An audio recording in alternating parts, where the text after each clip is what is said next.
Hello everybody, it's Michala Petersen, and tonight we are going to talk about oxygen. And I'm sure you all know how important oxygen is, so we're just going to go over a little bit why oxygen is important, what it does, how we get it into our bodies and how we maximize that, and then where do we go from here? How do we make this a plan long term? So of course, this relates to cancer, and you're going to hear why in a minute, but it also relates to all healthy and unhealthy disease state, not people that are seemingly healthy or active. It relates to everyone, especially our kids.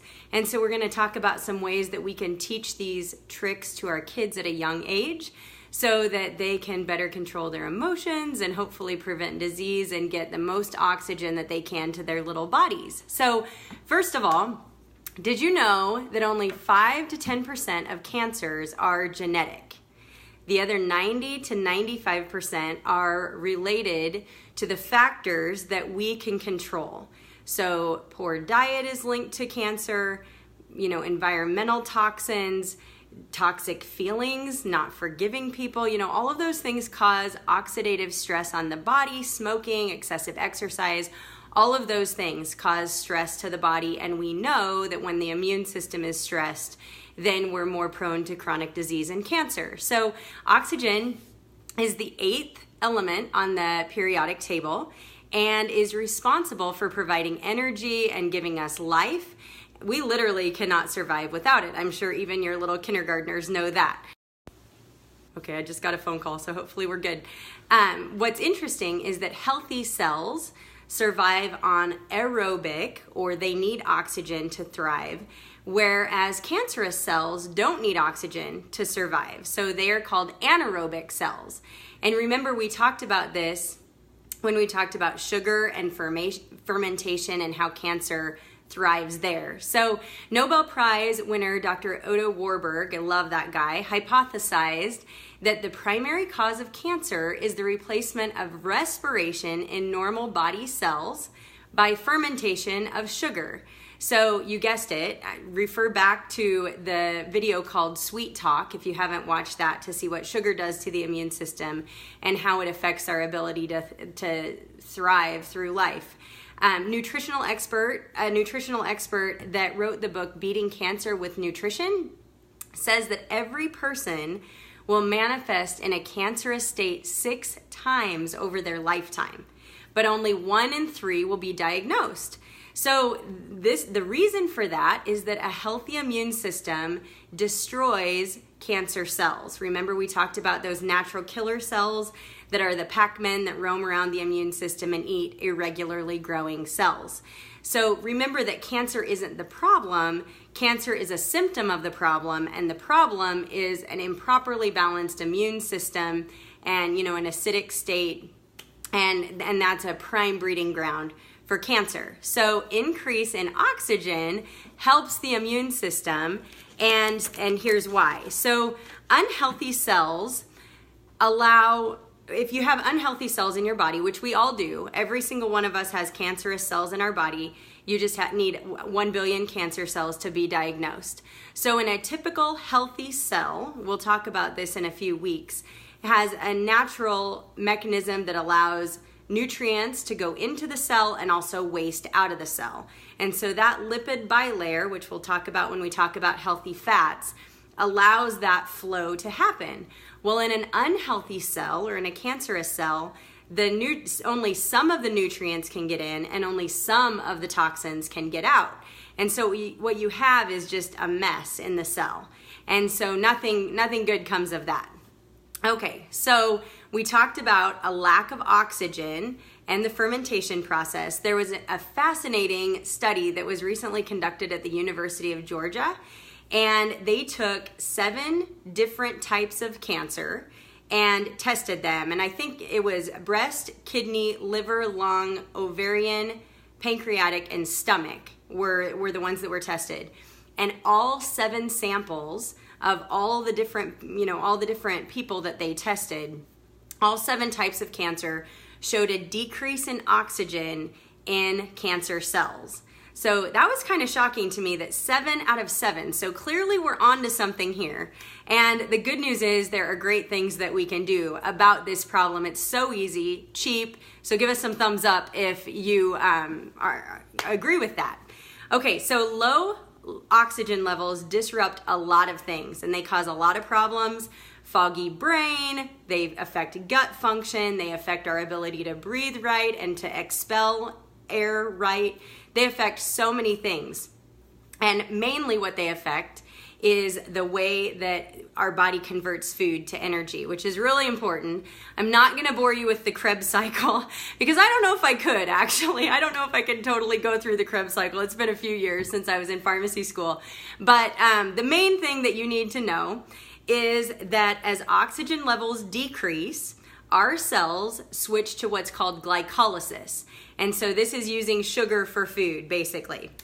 And it's not near as efficient at making energy. And so cancer cells have to work really hard even to produce energy that way. So it's harder to find glucose to survive than it is just to make new cells. So what happens when the oxygen level is too low, then the cancer cells go through what's called angioneogenesis, which is basically making a new blood supply, like a new chute, and those new chutes get food, right? And so that's really what causes it to spread and what causes cancer to grow.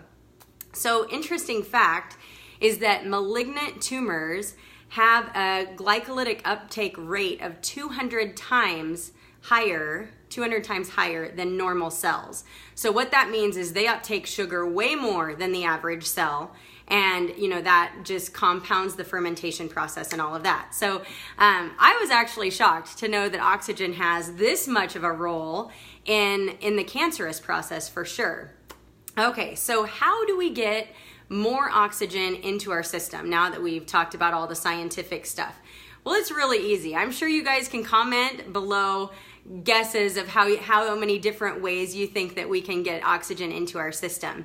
The first way is small amounts of exercise. And I know you're thinking, oh my gosh, if I'm a terminal cancer patient, I'm not going to feel like exercising.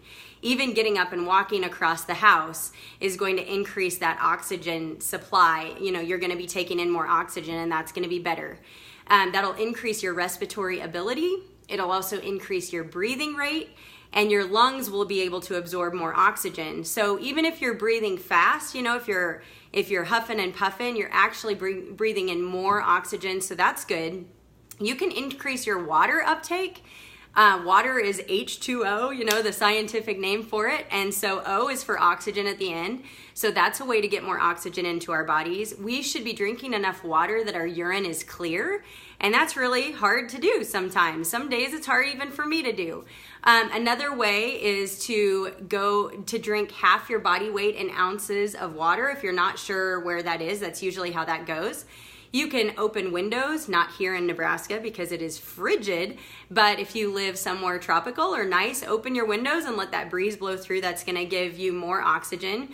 You can see behind me, I absolutely love plants.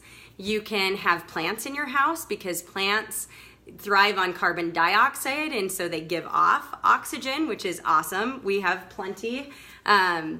And so those aren't hard to grow. A lot of them grow really easily and don't require much maintenance at all. I know I'm guilty of only watering the plants, once every 2 to 3 weeks. So they're low maintenance. I can take care of plants and 4 kids and seemingly keep everything alive, which is good. Okay, so you can go green if you eat more greens. Greens have a lot of chlorophyll in them, which increase the uptake of oxygen in our body.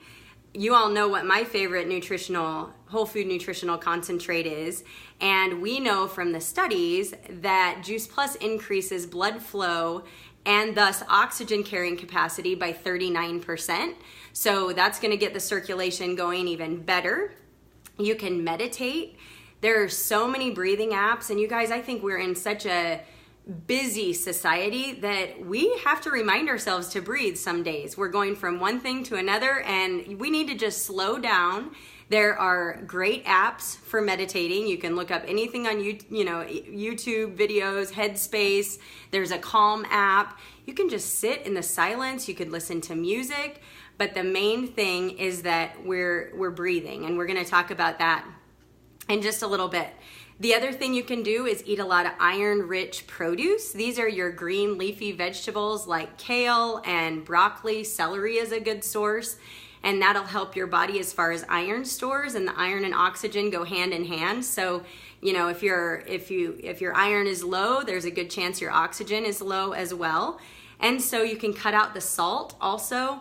That'll increase the oxygen available to your kidneys and your blood.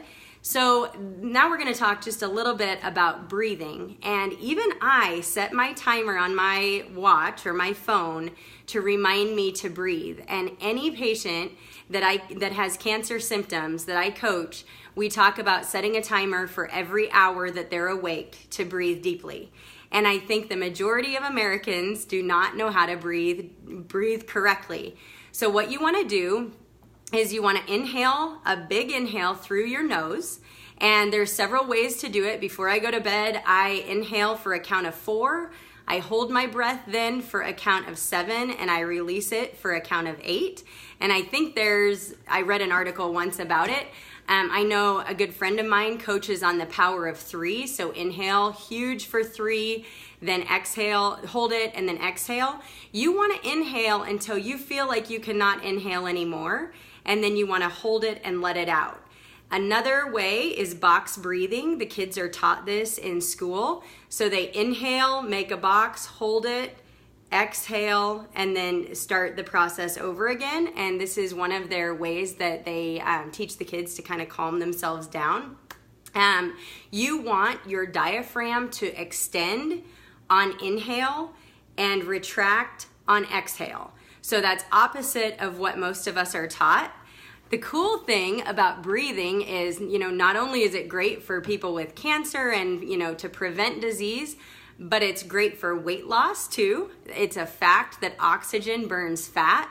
I don't know how many of you know who Greer Childs is, but I used to have a workout video that was all breathing, and it actually worked. It was amazing. Okay, so we want at least 10 deep breaths an hour, or 5 minutes of deep breathing every hour. I mean, you can do it every half hour. You can be sitting in traffic doing it. You can be even folding laundry, but you just want to clear your headspace and meditate or pray or do whatever. I also know cancer patients who do hyperbaric oxygen. That's really effective as well. And we may do a later video about that. But I just wanted to give you a little insight on oxygen and a few ways on how to get more oxygen into our body. Cancer cells obviously have a lack of oxygen, they have a low pH, and they have a lack of nutrients. So reasons that normal cells become cancerous cells, there's 4 of them. The first one is lack of nutrients, and I'm going to end with these 4. Lack of nutrients in our diet. We eat processed food all the time. We eat beige. We consume way more sugar than we should. And most of those substances have 0 micronutrients. And we all know how to get more micronutrients into our body, right? Give us a heart for that. So micronutrients obviously are necessary for every body system. And they don't leave behind the acidic ash that... Hi, Coco. They don't leave behind the acidic ash that toxic things that we consume that aren't necessarily food do. So the second is lack of proper fats in our diet. And we know that our brains especially have little parking stalls. And if we don't have the right fats, those little parking stalls get flooded and clogged with whatever fat is accessible. So trans fat is not near the same as omega-3 or anything like that. And we'll talk about that at a later date, because that's so important that people in a cancerous state get good fats as well. The third is toxic overload. That detoxification mechanism is broken or badly bruised in that case. And that's what I was talking about at the very beginning of the video with normal cells being able to excrete excrete waste, and cancerous cells can't do that. So they just become a toxic ball of mush that doesn't help us at all. And then the fourth is poor circulation or poor lymphatic flow.